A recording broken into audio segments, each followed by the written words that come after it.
कितना अच्छा फूल रहा है।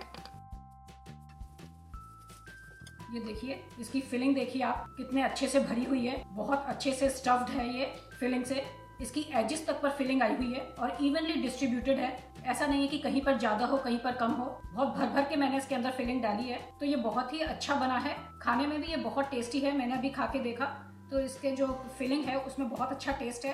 हाय, वेलकम टू देसी कुकिंग नेटवर्क। आज की रेसिपी है पनीर पराठा। आज हम जो पनीर पराठा बनाएंगे वो एक स्पेशल तरीके का होगा, जो कि फूलेगा भी और फटेगा भी नहीं। तो विंटर का सीजन है, बच्चे घर पे हैं और खाने की हर वक्त कुछ ना कुछ डिमांड करते रहते हैं। सबको ये बहुत पसंद आने वाली है। तो चलिए फिर बिना देर करे इसको बनाना स्टार्ट करते हैं। पनीर पराठा बनाने के लिए सबसे पहले हम उसका डो बनाएंगे, आटा गूंथेंगे। उसके लिए मैंने 2 कप गेहूं का आटा लिया है। इसके अंदर 1 छोटी चम्मच नमक, 1 टेबलस्पून तेल, सबको अच्छे से मिक्स कर लेंगे। ये पनीर पराठा बहुत ही चटपटा और बहुत ही स्वादिष्ट बनके तैयार होता है। धीरे धीरे करके पानी ऐड करेंगे, क्योंकि इसका जो आटा लग के तैयार होता है वो बहुत डेंस नहीं होता, बहुत थिक नहीं होता और बहुत लूज भी नहीं होता। जैसे हम रोटी का आटा लगाते हैं उससे हल्का सा सॉफ्ट ही होता है। सॉफ्ट आटा इसलिए लगाते हैं जिससे कि फिलिंग जो इसके अंदर हम भरें वो बाहर नहीं निकले। तो हम थोड़ा थोड़ा करके पानी ऐड करेंगे। ये डो हमने लगा के तैयार कर लिया है। अब इसको 30 मिनट्स के लिए रेस्ट करने के लिए रख देंगे, जिससे कि इसके ग्रेन्स अच्छे से फूल जाएं और ये थोड़ा और सॉफ्ट हो जाए। चलिए मैं अब आपको नेक्स्ट स्टेप दिखाती हूँ। पनीर पराठे की फिलिंग के ऊपर वर्क करेंगे, तो उसके लिए देख लेते हैं हमें किन किन चीजों की जरूरत है। ये मैंने एक मीडियम साइज की प्याज ली है, जिसको मैंने बहुत बारीक बारीक काट लिया है। प्याज का वेट है 150 ग्राम्स। अब इसके अंदर मैं 1 चम्मच नमक मिलाऊंगी। सॉल्ट अच्छे से मिक्स कर देंगे और इसको 15 मिनट्स के लिए रेस्ट करने के लिए रख देंगे। ये हम इसलिए करते हैं जिससे कि प्याज का सारा पानी निकल जाए और जब हम इसको फिलिंग में ऐड करें तो फिर ये पराठे में से बाहर नहीं निकले। नहीं तो ये फिलिंग, प्याज के अंदर इतना पानी होता है कि ये फिलिंग को बहुत पतला कर देगी। अब इसको 15 मिनट के लिए रेस्ट करने के लिए रख देते हैं। 300 ग्राम पनीर लिया है। तो आप जब पनीर का सिलेक्शन करें तो बिल्कुल फ्रेश पनीर नहीं लें, एटलीस्ट 1 दिन पुराना आप पनीर लें। और पनीर को जो पानी में सोक करा हुआ पनीर होता है वो नहीं लें, उसको पानी में से बाहर निकाल के रखें एटलीस्ट 1 दिन पहले। अब इस पनीर को हम ग्रेट कर लेंगे। तो ये जो ग्रेटर की बड़ी वाली जहाँ बड़े होल हैं, इस वाली साइड से हम ग्रेट करेंगे। और जब भी आप पनीर को या चीज को ग्रेट करें तो उस वाली साइड पर थोड़ा सा ऑयल या घी लगा दें, जिससे कि पनीर जब आप ग्रेट करें तो उस पर चिपके नहीं। इस पनीर को तो अब हम साइड में रख देंगे। 1 इंच जितना अदरक है और इसका वेट है 25 ग्राम्स। अब इस अदरक को भी हम मोटी वाली साइड से ग्रेटर की ग्रेट कर लेंगे। अब ये अदरक जो पनीर ग्रेट किया था इसके अंदर मैं ऐड कर दूंगी। 2 बारीक कटी हुई हरी मिर्च, 1/4 कप हरा धनिया। अगर वेट में देखें तो ये 15 ग्राम के करीबन है। अब नेक्स्ट स्टेप मैं आपको गैस टॉप पर दिखाऊंगी। फ्लेम मेरी मीडियम पर है। होल स्पाइसेस ड्राई रोस्ट करूंगी। ये मेरा एक स्पेशल मसाला है जो कि मैं हर पराठे में यूज करती हूँ और इससे बहुत ही अच्छा टेस्ट आता है पराठे का। धनिया के सीड हैं 1 बड़ी चम्मच और 1 छोटी चम्मच। साबुत काली मिर्च 1 छोटी चम्मच। जीरा 1 छोटी चम्मच। 1 साबुत लाल मिर्च 2-3 पार्ट में ऐसे तोड़ लूंगी। और इनको हमें बहुत हल्का सा भूनना है। इनका कलर चेंज नहीं करना, 1 मिनट से कम हल्का सा बस इनको भूनना है। जब आप इनको भूनना शुरू करें और जब आपका पैन गर्म हो जाए तब आप फ्लेम को in between medium to low कर लें। ये मसाला भुन गया है, अच्छी खुशबू आनी स्टार्ट हो गई है। अब हम फ्लेम ऑफ कर देंगे। ये बिल्कुल ठंडे हो गए हैं। देखिए मसाले को हमने दरदरा कूट लिया है। अब ये मसाला हम ये जो पनीर का हमने मिक्सचर अभी प्रिपेयर किया था इसमें डाल देंगे। प्याज जो कि नमक लगा के हमने रखी थी, अब उनको चेक कर लेते हैं। इसको हम थोड़ा हाथ से ऐसे स्क्वीज कर लेंगे। आप देखिए कितना पानी निकल रहा है। प्याज को 2 बार निचोड़ने के बाद इतना पानी निकला है। निचोड़ी हुई प्याज को हम पनीर वाली जो फिलिंग हम प्रिपेयर कर रहे हैं इसके अंदर ऐड कर देंगे। अब इस मिक्सचर के अंदर 2 छोटी चम्मच अमचूर, 1/4 छोटी चम्मच गरम मसाला। अभी हमने इसके अंदर नमक ऐड नहीं करा है।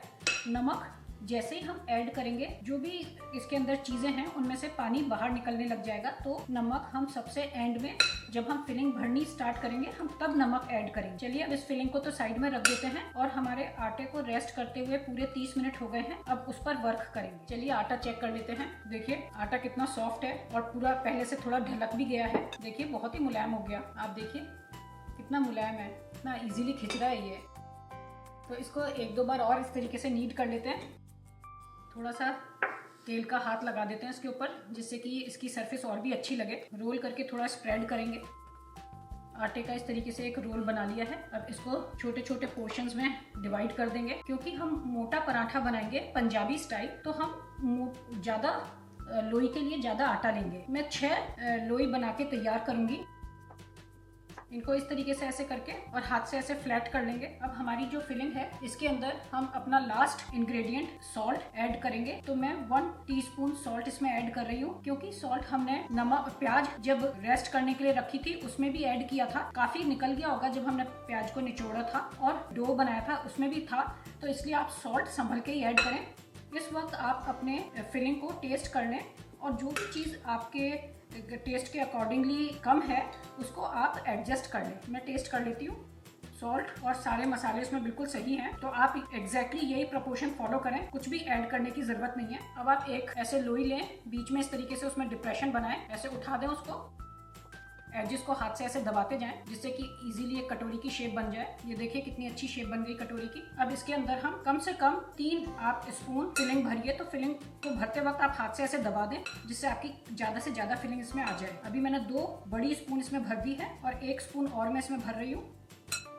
खूब अच्छे से दबा दबा के फिलिंग भरिए। इसकी एजेस को ऐसे अंदर की तरफ ऐसे थोड़ा मोड़ दिया है। और अब आप देखिए इसको कैसे बंद करना है। तो अब इसको बंद करने के लिए आपको प्लीट्स लगानी है, जैसे अपन साड़ी की प्लीट्स लगाते हैं, ऐसे करके ऐसे एक प्लीट लगा दी, फिर थोड़ा आगे दूसरी प्लीट लगा के दबा दिया, फिर फिलिंग को हाथ से ऐसे दबाते रहे, फिर दबाया फिलिंग को और फिर इसको ऐसे लगा कर दिया, प्लीट बना दी। तो देखिए इस तरीके का इसका शेप हो गया है। इस शेप को आपको ऊपर की तरफ ऐसे उठाना है। अगर आप इस तरीके से अपना पराठा बनाएंगे तो कभी भी फिलिंग पराठे में से बाहर नहीं निकलेगी और पराठा बहुत अच्छे से फूलेगा, क्योंकि वो फटेगा नहीं कहीं से भी। अब ऐसे इसका पूरा मुंह बंद कर दिया। देखिए ऐसे पीक बना दी, उसको इस तरीके से ऐसे गोल करके और उसको ऐसे दबा दिया। अब हाथ से दबाने के बाद ऐसे प्रेस करके इसकी जो एजेस हैं उन एजेस को हमको फैलाना है, सेंटर में से नहीं। तो आप पहले इसको थोड़ा सा ऐसे आटे के अंदर ऐसे हल्का सा डस्ट कर लें, एक्स्ट्रा झाड़ दें। हाथ के इस वाले पार्ट से उंगलियों से ऐसे दबाते जाएं, इसकी एजेस को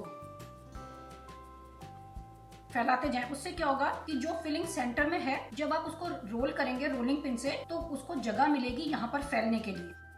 तो आप ऐसे करते जाएं और इसको थोड़ा सा जितना आप फैला सकते हैं उतना फैला लें। देखिए ये इस तरह की बनके तैयार हो गई है, बीच में से फूली हुई है और साइड पे से यहाँ से हमने इसको दबाया है, इतना इसका साइज हो गया है। अब हल्के हाथ से आप इसको फैलाना स्टार्ट करिए।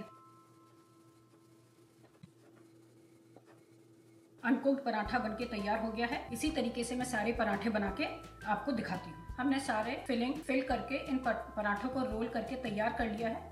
चलिए अब गैस स्टॉप पे चल के इनको सेकना स्टार्ट करते हैं। फ्लेम मीडियम पर है, तवा गरम हो गया है। अब इसके ऊपर हम पराठा प्लेस करेंगे। पराठा बहुत हाई फ्लेम पर नहीं आपको सेकना है, नहीं तो बाहर से तो इसकी सरफेस सिकी सिकी हो जाएगी और अंदर से ये फिर कच्चा लगेगा। देखिए अब ये यहाँ से ये थोड़ा सा फूलने लग गया है। अब हम इसको पलट लेंगे। देखिए हम इसके ऊपर तब तक तेल नहीं लगाएंगे जब तक इसकी दोनों साइड हल्की हल्की सिकी सिकी नहीं हो जाएंगी। आप देखिए ये वाली साइड हल्की हल्की सिक गई है, इस पे थोड़े थोड़े लाइट ब्राउन स्पॉट्स आ गए हैं। हल्का हल्का आप इसको ऐसे प्रेस करते रहें और रोटेट करते रहें, जिससे कि ये एजेस पे से सिक जाए। देखिए हल्की हल्की ये इसने फूलना स्टार्ट कर दिया है। अब मैं इसको दोबारा से पलट लूंगी। अब मैं इसके ऊपर 1 टेबलस्पून जितना तेल लगाऊंगी। आप तेल, घी, बटर कुछ भी लगा सकते हैं अपनी प्रेफरेंस के अकॉर्डिंगली। देखिए पराठा बहुत ही अच्छा फूल रहा है, बिल्कुल गुब्बारे की तरह फूल गया है। आप देख सकते हैं कितना बढ़िया फूला है।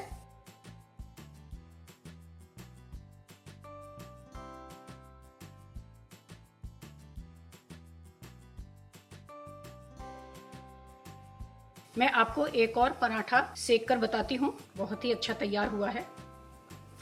पराठे की एक साइड को सिकने में 1.5 से 2 मिनट लगते हैं। ये हमारा दूसरा पराठा है। देखिए कितनी अच्छी सिकी है, कितना बढ़िया इसमें लाइट गोल्डन ब्राउन कलर आया है। आप देखिए सारी तरफ से ये बहुत अच्छे से सिका है, कहीं से भी कच्चा नहीं दिख रहा है। देखिए हमारा दूसरा पराठा भी सिक के तैयार हो गया है। देखिए ये मैं अपना थर्ड पराठा मैंने तवे पे डाल दिया है। एक भी पराठा खुला नहीं है, एक भी फटा नहीं है, बहुत ही अच्छे बनके तैयार हुए हैं। जिस तरीके से मैं आपको टिप्स एंड ट्रिक्स बता रही हूँ, अगर आपने उसी तरीके से फॉलो किया तो आपके भी इतने ही अच्छे बनके तैयार होंगे। अगर आपको ये रेसिपी पसंद आ रही है तो प्लीज इस रेसिपी को लाइक दीजिए। अगर आप चैनल पे नए हैं तो चैनल को सब्सक्राइब करिए और बेल आइकॉन दबाना तो बिल्कुल भी मत भूलिए। देखिए कितना अच्छा फूल रहा है।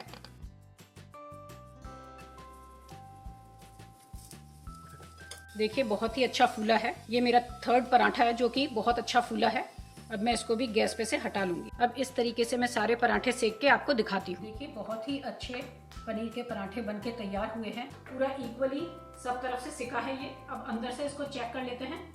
इसकी फिलिंग ये देखिए, इसकी फिलिंग देखिए आप, कितने अच्छे से भरी हुई है। बहुत अच्छे से स्टफ्ड है ये फिलिंग से। इसकी एजेस तक पर फिलिंग आई हुई है और इवनली डिस्ट्रीब्यूटेड है। ऐसा नहीं है कि कहीं पर ज्यादा हो कहीं पर कम हो। बहुत भर भर के मैंने इसके अंदर फिलिंग डाली है, तो ये बहुत ही अच्छा बना है। खाने में भी ये बहुत टेस्टी है। मैंने अभी खा के देखा तो इसके जो फिलिंग है उसमें बहुत अच्छा टेस्ट है। आप कोई भी पराठा आप देख लीजिए। मैं आपको दूसरा पराठा दिखाती हूँ।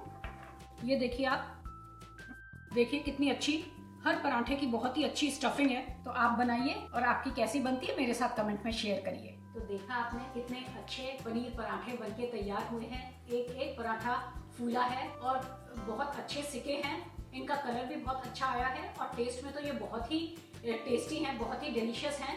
जो मैंने टिप्स एंड ट्रिक्स आपके साथ शेयर करी हैं, अगर वो फॉलो करेंगे तो आपके भी इतने ही अच्छे बनके तैयार होंगे। हरी चटनी के साथ, अचार के साथ, दही के साथ, और अगर एक चाय का कप हो तो मजा आ जाएगा।